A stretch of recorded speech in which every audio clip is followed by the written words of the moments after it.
So now we're going to go into, so let's assume that we've got our content, everything we need. It's cut up the way we want, where we're kind of zooming in and zooming out and things like that. So that's all great. Now we might want to add an intro or an outro, or, as Rob said, transition in between. So just say, instead of us wanting to on that one actually, but ultimately, cut between like this, we might want to do something where, now up the top right here, you will have, these are all your kind of menu or functions or tools that you have to use in iMovie. This one's music, this is images that will come out of a browser or iPhoto. Then you've got titles, which I'll show you, and this is transitions. So what transitions do is load. So you've got a whole bunch of transitions. So this will just add a nice effect to what you do in terms of the footage, especially if you're transitioning into something else. Another, like if you're trying to denote time passing, or you want to cut a few things together. Like when we showed you the testimonial from Heather, you know, the one that we actually shot it just out there. Because we're not going to any other footage, we want to show, we wanted to cut out all the times when I'm asking a question or she's saying or the information isn't relevant. So you might do something like this, which is a cross dissolve or a fade to black or fade to white, sometimes called a dip to color as well. So where you just flash to another color very briefly, and it just denotes that time has passed in some way.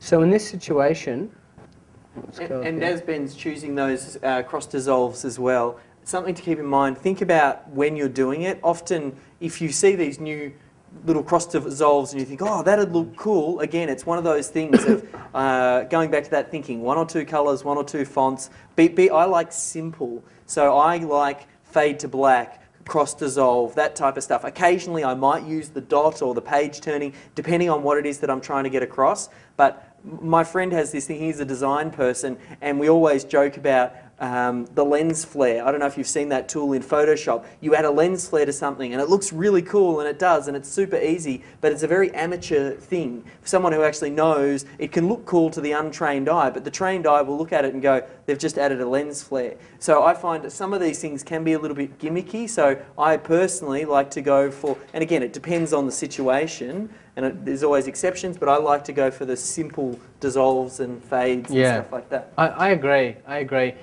Because really, especially these kind of things, if it's about you delivering some content to people, really you don't want to distract them with the fancy stuff you can do. It's about just making it clear and concise. And most of these things are about like good audio, good framing, those kind of things. It's about the things that you don't notice, the invisible things. You notice bad audio, you know, when it's all grainy, or you notice a bad shot because it's unpleasing to the eye or the ear. So in these situations, you want something that just gets the job done. So for these, it's really easy. You just put you hover over it, you click it, and you drag it in. You'll get a green bar, and it'll just add in the cross dissolve. So we'll just play it. Sort of jumped on that one actually, but ultimately, this is what we're leading to. Turn it into a brand. So it just softens it a little bit. The great thing is you can actually adjust the length of these. So if you double click on it, it'll bring it up. You can change it. So I can make it 1 second long. So you'll get a slower cross dissolve. It has a default setting when it goes. On that one actually, but ultimately, this is what we're leading to. And again, slower cross dissolve will denote it's a little bit longer time, things like that. You can do a fade to black. So with iMovie, it's great. If you just drop it in, it'll just replace it. And it'll go back to one actually, but ultimately, this is what we're leading to. Turn it into a brand. It doesn't work there. If you want. The only thing that will work, no, it doesn't work in general for this one. Actually, but ultimately, this is what we're leading to. Turn it into a. Yeah, it'll work.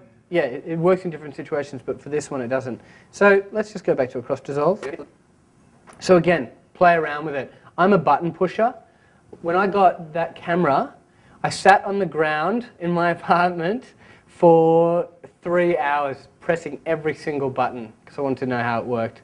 Same with iMovie. Go in, play around, get some footage and just get a feel for it. And you'll get a sense of what works for you, for what you want to do.